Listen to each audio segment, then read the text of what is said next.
What is up, everyone? Welcome to Jeff Need Sports Live.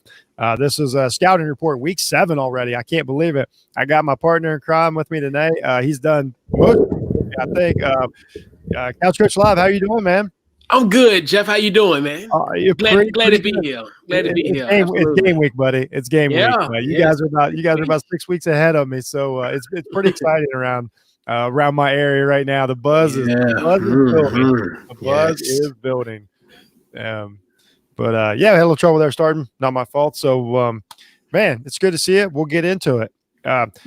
So the first storyline of the weekend, I don't think anybody across the country can dispute this. This isn't the Big Ten thing. It's not a Ohio thing. We got one of the best football teams in America finally going to play. You know, the season was a yo-yo for a while. We didn't know if we was going to have it. It's here. And so what I put aside, I know it's Buckeyes versus Nebraska. I'm not saying Nebraska can't win. It could be a giant upset, which would literally, like, this could be an actual shock the world upset, but I don't think so. But I think it's how do the Buckeyes look? That's what I put. What's your prognostication of what the Buckeyes are going to look like this weekend? I think they're gonna look really good. I think it's just a simple fact. And no disregard to Scott Frost and the boys and Lincoln, Nebraska. No, but we talking about Ohio State. We talking about guys who the majority of that roster is gonna be playing on Sundays next year. This is gonna be literally a man versus boys type of matchup. Yeah, you got one. Yeah, you got one of the best players / quarterbacks in the entire country. Yeah, as good as Fields looked last year. It's and I said this last night on my Buckeye Remix show. I wonder, like, the advantage of they've had 5 weeks now to keep preparing. Why they're getting to watch these other teams play. They're getting I know Nebraska's had the advantage too, but like I don't think you want to give Ohio State anymore. I think you'd rather catch Ohio State in September first than you would close to November.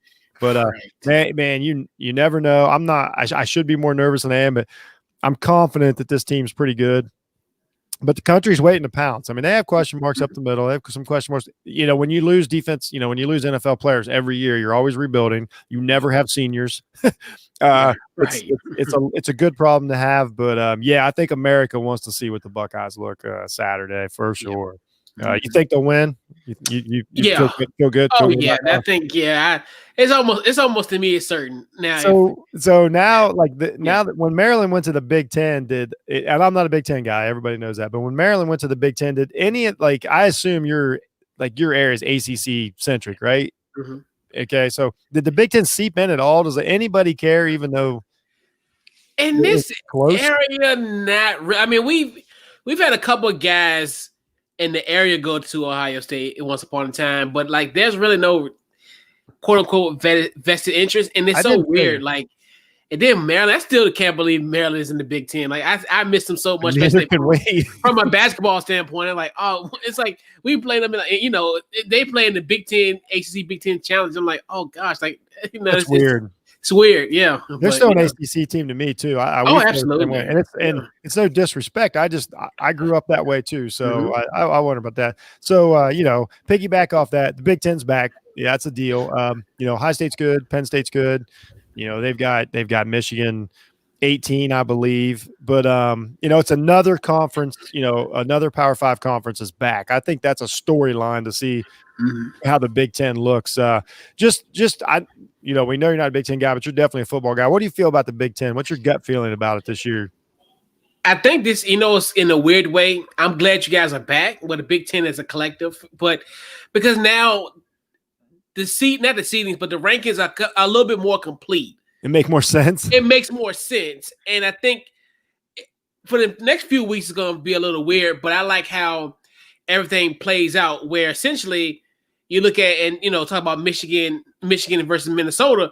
That's going to be like a de facto situation. Then when you guys play Penn State next week, now if you do win, we can say hell, they're a top 5 team off the rip, just off of 2 games. Yeah, and going and beating Penn State. So there's meaningful football in these next few weeks that will essentially justify why they're high in the rankings. Yeah, and it just makes everything complete. And with the short season, you brought it up. The Minnesota-Michigan game's huge. The loser of that game is in trouble because there's no makeup round, and I think they're close to the same team as far as like. I think Minnesota's better personally, but I think they're close to the same, same bracket. And so whoever loses that game one, like you're in a hole that you might not be able to get out of because we've had. I know they'll have time to catch up as far as the eyeball test. What we talked about, man. We watching these ACC and SEC teams for weeks. It's going to leave a bad taste in your mouth. Whoever loses these games, I mean, they're playing catch up until the season's over, but they're going to have some time at the end to make it up. We know, but that Michigan Minnesota, that's a big game. Good call, man. I kind of feel the same way. It's exciting. I'm just glad to see more football. I really want to see how Penn State is if they're a true legitimate top 10 perennial program, or if they're going to be here and there. I really don't know, but they're pretty solid. They're pretty solid. So yeah, that's kind of the way I see it. And you brought up Minnesota, Michigan. Just a couple more games real quick, and then we're going to jump over to the NFL. Okay. Not right now, but kind of speeding through it tonight, everybody. But this is nothing purposeful. Just we're trying some new things out, at the Off the Ball Network, and keep content rolling, make room for everybody. So so we got there's a couple games in here. Like I saw Oklahoma and Texas. They both play. Those teams need to win. Oklahoma and Texas can't lose again. Oklahoma, you man. That could be a loss. They got it's crazy. Crazy. Yes, the Big Ten is not the Big Ten, but the Big 12 is just. It has really unraveled in such a short period of time where it just. And they've left no one in that running for the playoffs. Like they're going to struggle. I don't even know how. There's only one team at this point. Oklahoma State is carrying the college football flag for the Big 12, because if they lose and they play Iowa State, I think Iowa State was 17th in the country. Yeah. If Oklahoma State loses, you can kiss the college football playoff goodbye. Right. They may not mess around. They may mess around literally. They may not even play in the New Year's Six Bowl. I mean, they probably will, but they don't deserve it. And that was a conference. That was a conference that I had Texas and Oklahoma easily being one of them was going to lose to each other. I had Oklahoma State, in the top 20. I had those two schools. I had Texas I had Texas possibly making the playoffs. And I mean, things like unraveled is the best word for it. Right. No explanation for it. It doesn't make any sense. You got Alabama, Tennessee. That's a upset alert game that I don't see any way, shape, or form outside of. I don't see any possible way Tennessee, after last week, what they. Yeah. I just don't see it. It. But they got some out. Tennessee looks better, but they don't look that better. Mac Jones is dealing. You can't cover those receivers on the outside. They don't miss a beat. They don't. Man, I mean, when they turned it on against Georgia last week, I was like, okay, that's the team. That's the team that I thought we were getting for sure. Yeah. So I don't see anything there. You're right. I'm glad you caught that, man. I missed it. Iowa State, Oklahoma State, 17 versus 6. That's a nice game. And you're right. It's a Big 12 elimination game. Iowa State could work their way back up into it. Because you think about it, that'd be a quality win. Oh yeah, for Oklahoma State, and then if you keep you got to run the table. You got. I mean. You at 6, and there's a lot of dominoes are going to fall. If you stay where you at, you're bound to get in the conversation. The only thing is you're just gonna have to win every week. You got to win out. You got to watch out for the Sun Belt Conference. Right. Yes. Penn State plays Indiana. That we'll get to see. That's an eyeball game. Not a ton going on in the ACC this week. A little quiet. Mm-hmm. UNC's off this week, correct? No, actually, we played the 23rd ranked NC State. Oh, let's talk. I did not know that. How did I miss this? Man, I'm glad you came on tonight, man. NC State is ranked 23rd. I'm not gonna lie to you. I'm a little petrified. I'm not gonna lie. Oh, go on, man. After what happened last week, I know they're gonna rebound, but I found it really peculiar that NC State, even though they had a good win last week, but still, they're ranked 23rd in the country. NC State. Yeah, that's by default. I know it's by default. I know it was tough I know it was a tough game for North Carolina, but I still think that they showed who they were. I think everything went. I mean, we talked about it earlier in the day on the college pregame, man. Yeah. Like literally worst case scenario, everything just went wrong. Like, and it's not just you, man. That's happened to Ohio State. I mean, we've taken beat downs from Purdue a few years ago with a team that no business. You know what I mean? This thing sometimes just go that way. I think USC is a good team. That prime time, but plus, that's a real game. You're right. The prime time games, that just kills you. Yeah, and especially on the road, and that's why it's so tough to win prime time games on the road. Yeah, wins are huge, man. I mean, I know it sounds silly, but like you got to win the game. Like then argue about how good you look. Correct. But man, I'm not going to get into it. We're moving on to next week. Man, the end of that game, I was sick. But you called it 18 Michigan versus 21 Minnesota. We touched on it. That once again, this is who's gonna be in the running for right now, third in the Big Ten, and then you got Penn State, Ohio State play next week. So like in 3 weeks from now, you called it. Like you're gonna have two teams that are fighting for the playoffs. Whoever's left out of these, basically three teams, they're going to be fighting for the playoffs. So that's a good call, man. It's such a quick season. I know. Virginia, Miami. I would keep my eye on that. Yeah. Virginia can play some. They can play some football, some tough football. I know that hadn't been perfect, but that's a game that. Well, what do you think, man? I mean, that's your. Let's go. Down the road, right? Yeah, UVA's a little short hop to from where I'm at. It's gonna be an interesting game. They go to Miami. It's gonna be an interesting game. I definitely think Miami's gonna take it. What scares me, we play them Halloween night at 8:00. Oh my! When I found out we going to Charlottesville at 8:00 on Halloween night, I was like, "Why y'all doing this to us again?" Ooh, that is a prime time game. Man, that's Halloween night at 8:00. I was like, What's happened to the 12 o'clocks? That's an obvious trap game, man. That's a setup game. That's about to be no ACC championship. That's all right. That's all right. They already got that primetime jitters, and they got that other system. It's going to be just fine. But here's a huge one that I didn't put on our list, but I should have. Cincinnati and SMU. Number 9, Cincinnati. Now that the Big Ten's back, they Cincinnati has to look good, win. But they're playing 16 SMU. I mean, that's the highest ranked non-Power 5 game in a minute, right? Luke Fickell, former Ohio State coach. He had a great year last year. If you take away that Ohio State mauling, he had a really nice year last year. They got a good team down there. That's a big game. That's a huge game for the non-Power 5s, obviously, the other 5 or whatever, however they want to refer to them. So actually some pretty good lineup. This week. It's not bad in college football. Yeah, that's gonna be interesting. Like Cincinnati. That's another one. That's a they try to mess up the okay. So let me ask you a quick question.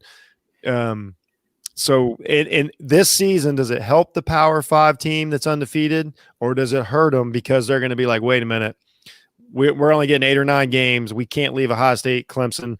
We can't let Cincinnati jump one of these schools. It's been such a crazy year. Like, do you think it's going to be by default the big schools are going to get in because or is it better that they don't get to pad their stats and their wins early in the year and Cincinnati goes undefeated? Like, what do you think, man? You know what's so funny? And I always struggle with this. I think we all love an underdog story, but I think we like it to a certain extent. Like, and this is kind of throw out an example. We love Coastal Carolina, the Chateliers of Conway, South Carolina. But lo and behold, if they get be the 4th seed, we're gonna be like, are we really gonna watch Coastal Carolina play like Ohio State? No, what you really or Cincinnati. Yep. But yeah, the big brands are gonna get in, and that's just. I think it's gonna be a big brand. How it is. Yeah, and then especially how things are set up. Because you had, we would assume in certain locales, I think like the national championship, there it's in Florida, so they probably gonna have butts in the seats. Oh yeah. So Coastal Carolina's great. They're cute, but they're not sexy. Well, we've seen it happen in basketball all the time. You're like, we love the Cinderella until it's the Final Four, and then we're like, Yeah, it is. I think this year's I started the season thinking the non-fives had a best chance, but once I've really thought about it, I think this year it might be the opposite of like, no, not this is not the year. Like, we didn't have enough games to shake this out. Because another thing is that they're not talking about, the Power Five conferences didn't get to play their early games. They're only playing conference games. Well, guess what? These non-Power Five teams didn't have to go play any of those schools early in the year. Like Cincinnati didn't have to go to Ohio State like they did last year. So it's an advantage both ways. It's not just one side. It's yeah, I think so too. So yeah, not a bad weekend in college football, man. They're all good. They're all good. Oh yeah. I'm a college football junkie. I can't wait. Usually I need a little hibernation after the Buckeyes game to come down in whatever direction it goes. So I can't wait. So let's move on to the NFL a little bit. Always good. So here's one I put on here. If this makes any sense. Last week, Cam had a pretty poor game. They took a bad loss to Denver. And then I thought he had a kind of a bad look afterwards. It was a little bit of that Cam that people got tired of in Carolina. Almost, I don't want to say excuse, but like reasons, just had all these reasons. And I'm like, no, man. Like Tom Brady didn't have reasons for losing to Denver. Like Aaron Rodgers doesn't have, like, you got to take that. Not that Aaron Rodgers, actually, I titled this category Grumpy Old Quarterbacks because Cam Newton and Aaron Rodgers acted like a couple spoiled rats last week. But I think this is a big week for Cam. He's playing a defense that he's not going to want to play. Like these guys get after you, they move you around, they want to irritate you. But he's got to get this win. They can't go 2-4. So I got Cam versus 49ers, man. I mean, what do you think of these guys? Yeah, they can't. You got to think about it. They cannot go. Yeah, and what's interesting? Yeah, they can't go at 2-4 because now you got, you got there's a tight little race in the AFC East. You got Josh Allen, the Buffalo Bills, and Tua Tagovailoa, your beloved Miami Dolphins. I'm glad you covered that last night. I'm all over the road about that. I should have put that must watch, but that's we got to see. That's how Tua plays. Then another interesting storyline, which when we were doing the research, and I thought about it, doing pre-show. Jimmy Garoppolo comes back to Foxborough. Like, I was like, whoa, like this is like all we talked about storylines. Jimmy G's comebacks with a wounded San Francisco 49er team. Yeah. And that's gonna be really, really interesting. It's like the chess match where essentially Bill Belichick versus Kyle Shanahan. Yeah, that's gonna be interesting. I'm telling you, that's gonna be so interesting. No, I like it. And Cam, this is where if it's last 20 years, if it's Tom Brady, like they've got a game plan. Brady knows how to execute it, and they win this big game, and everybody's like, okay, everything's right. But we haven't. Not that we've had a chance, but the fact is, we haven't seen Cam win a big game in quite a while. He had a couple close good ones this year, but obviously only had 2 wins. One's over the Dolphins, which now that it looks better than it did before. But right, shout out to my Dolphins. Good luck to it. But I mean, he needs a big win, and this is this is a win you need for your standings, and he needs it as a quarterback. He has to beat Jimmy Garoppolo. That's a great call, man. Garoppolo, sorry, that's a great call. So yeah, I think that's a must-see game. I will have my eyeballs on that game, man, for sure. But I just didn't like the way Cam came off last week, and I'm always on his side. I'm not a body language guy, but man, it's hard to when he comes up to the podium and starts mumbling and shaking his head. It's so tough for me not to think that it's going downhill. But you know what? He might rebound, and I'm probably totally wrong. So, and I hope so, especially just and that's the case.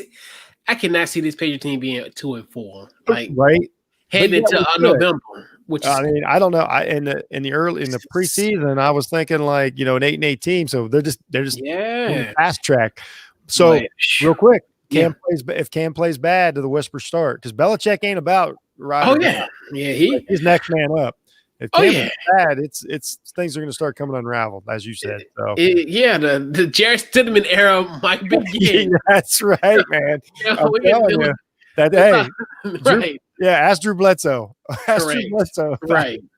And then here we go. Steelers Titans. Giant game. this is a chase for the 72 Dolphins. Somebody's getting eliminated. It'd be this is crazy. Its Titans look really good. Have you got to watch them play at all? Yes. I mean, I seen them on the Tuesday night, and the Tuesday game against the Bills. Yeah.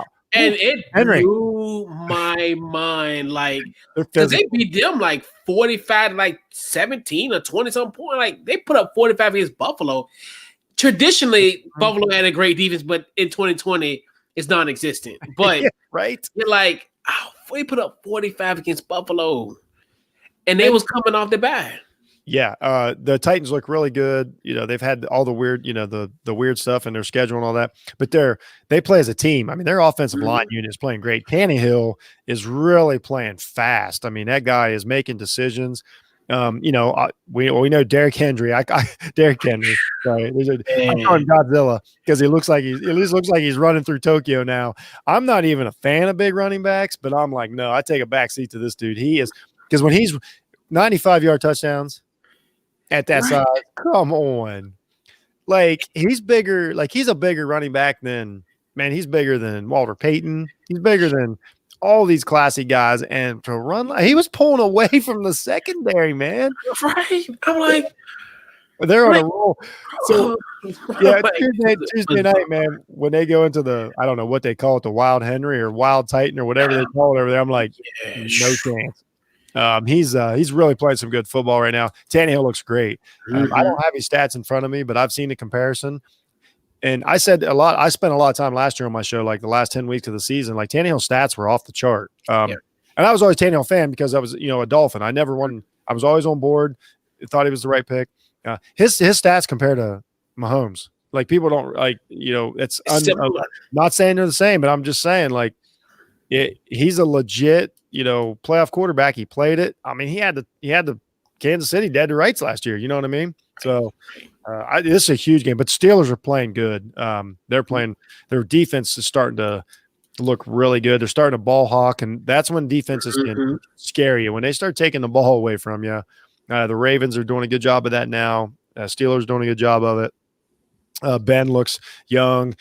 Claypool, like Chase Claypool, the fantasy football star of, you know, right. This is a heck of a game, man. This is absolutely must see, I think. And then you know, the winner is right there leading the AFC. Like, it's crazy. So now here's a quick one I put on here.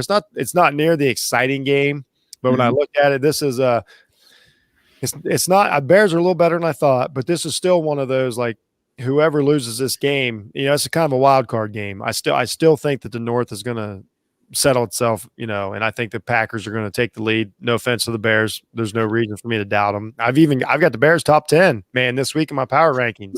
People had some umbrage with it. Go check out Ball Network, check out Jeff's power rankings. Maybe, I don't know. But the Rams, I had a lot of faith in them this year, but this is one of them games that, you know, we talked about it in week 17 or 18, however many weeks they play this year, week 21, whatever it takes to get this season finished. They're going to look back at this game. You're going to see how they compared. You're going to see how it went. The winner's going to put themselves in a nice spot. But, man, from what we saw from Arizona last week, the Rams can't let down their guard, right? Yeah.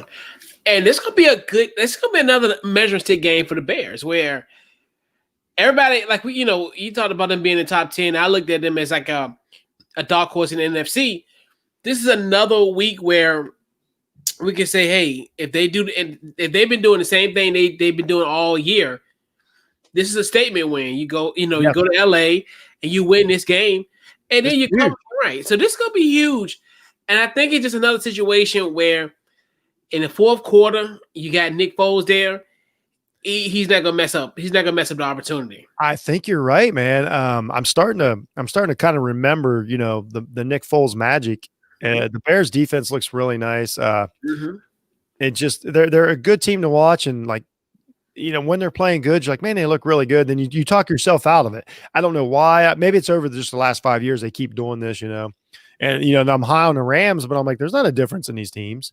And I just saw the Rams play, and once again, we talk about Aaron Donald might be the best player in the, but he can, that position can still be taken out of a game under certain circumstances, and that happens every now and he can't control a game if they're, you know, if they're trailing, your best player can't be, your defensive tackles. You not that you would ever not have him, but you got to have it from more positions than defensive tackle. So the Rams, showed a couple weaknesses. People try to talk me off of them all year. I still like them, but I think I like Chicago in this game. They just, from what I saw last week, I think you brought it up. They look like a team that they're going to get to the fourth quarter, keep it together and take home the win. I think I agree with you there. I feel bad for your nephew, man, but hey, I know, right? Yeah, he played good enough. He's gonna get a job next year. He'll be fine. He'll be somewhere. Oh yeah. There's some. Yeah, he got some jobs. Yeah, he might be a backup somewhere. He might be the next Fitzmagic. We don't know. Could be like just make money floating around from town to town. Winning 3 games a year and exciting. I can't even get it. I'm a little upset about that. I don't know if the Dolphins made the right decision there, man. Yeah, it's interesting though. I think Fitzpatrick, they should have given him a chance to ride that winning streak out. I felt bad. Did you see the quote? I'm sure you saw the quote today. I'm glad he said it out loud, though. I really do, because everybody. Like he's excited for him. I'm like, man, this dude's a football player. He's taken a beating over the last year or so with this team, and still tries to win games, probably more than he should. But I'm all for it. And he's got him to a 3-game winning streak, and you expect that he's gonna be cool with it?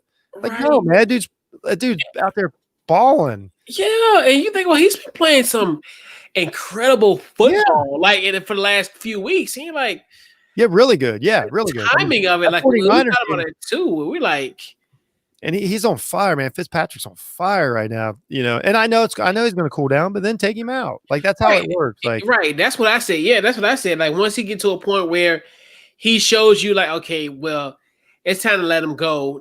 Well, time to let him be benched, because that was my biggest fear with Tua, was I didn't want him to not play.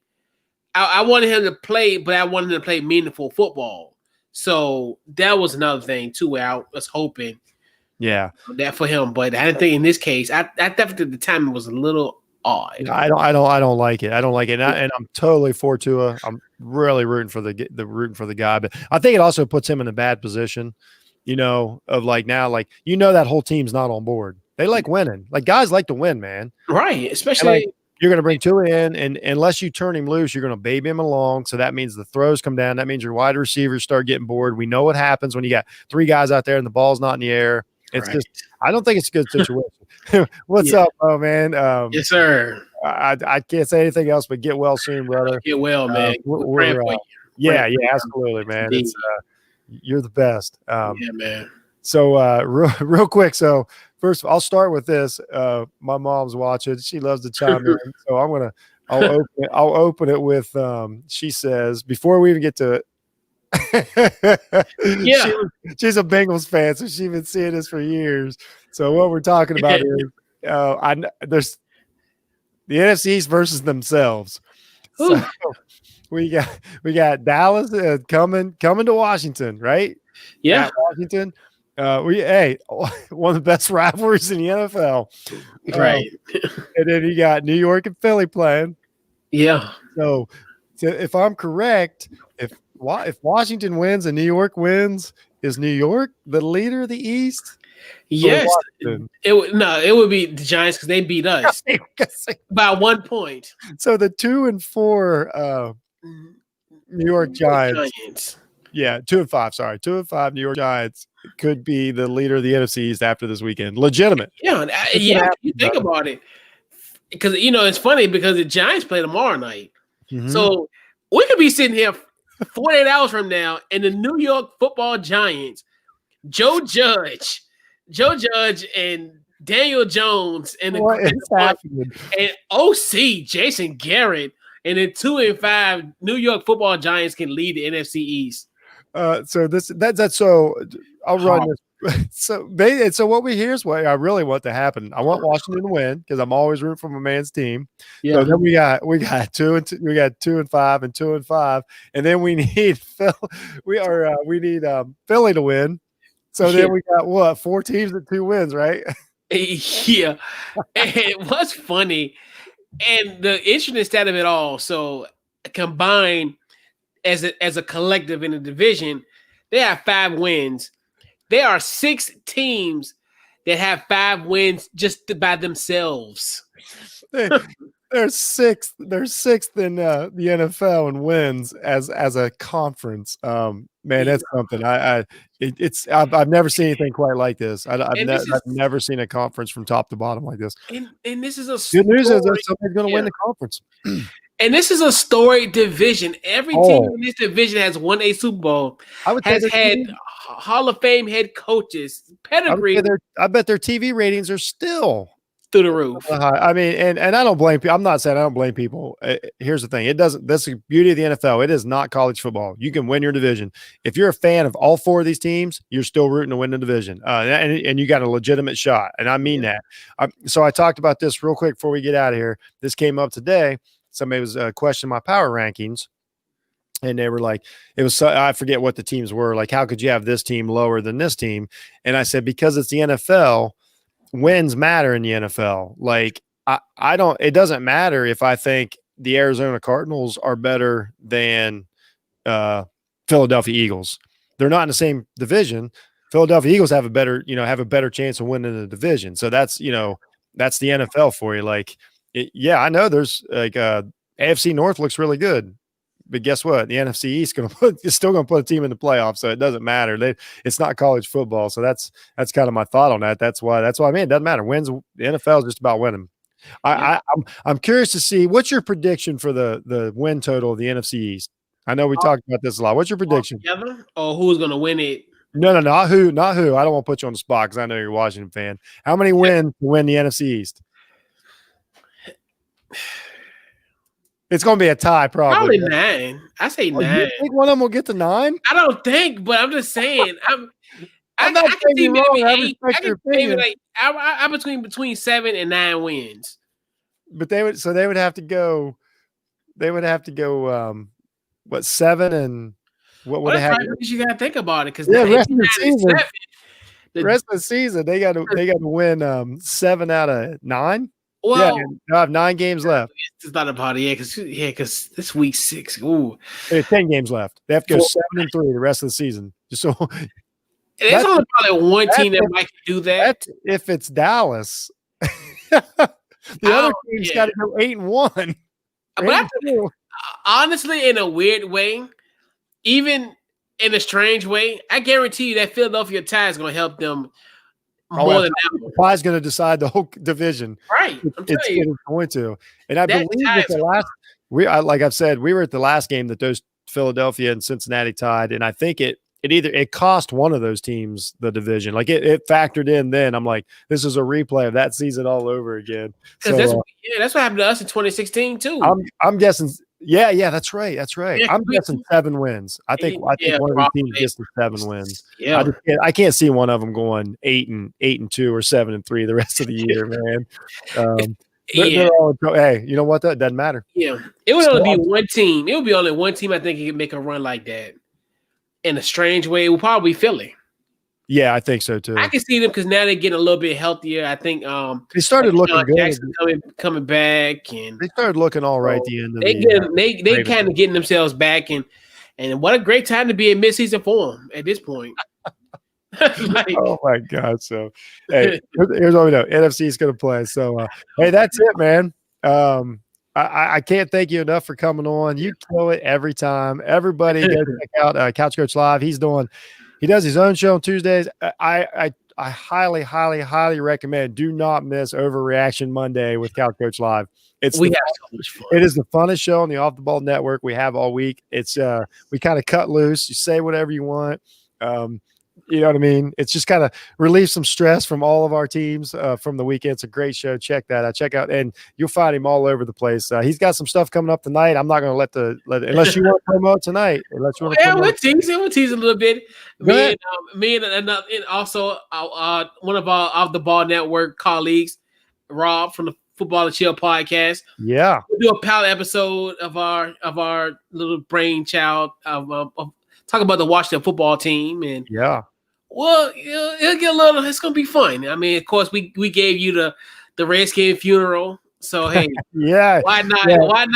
Why not You and Cruz are, with that as well. You and Cruz are really good together, man. I'm glad you're doing that. I'm happy to see it. I appreciate you coming on, man. I'm sure everybody's going to see you again.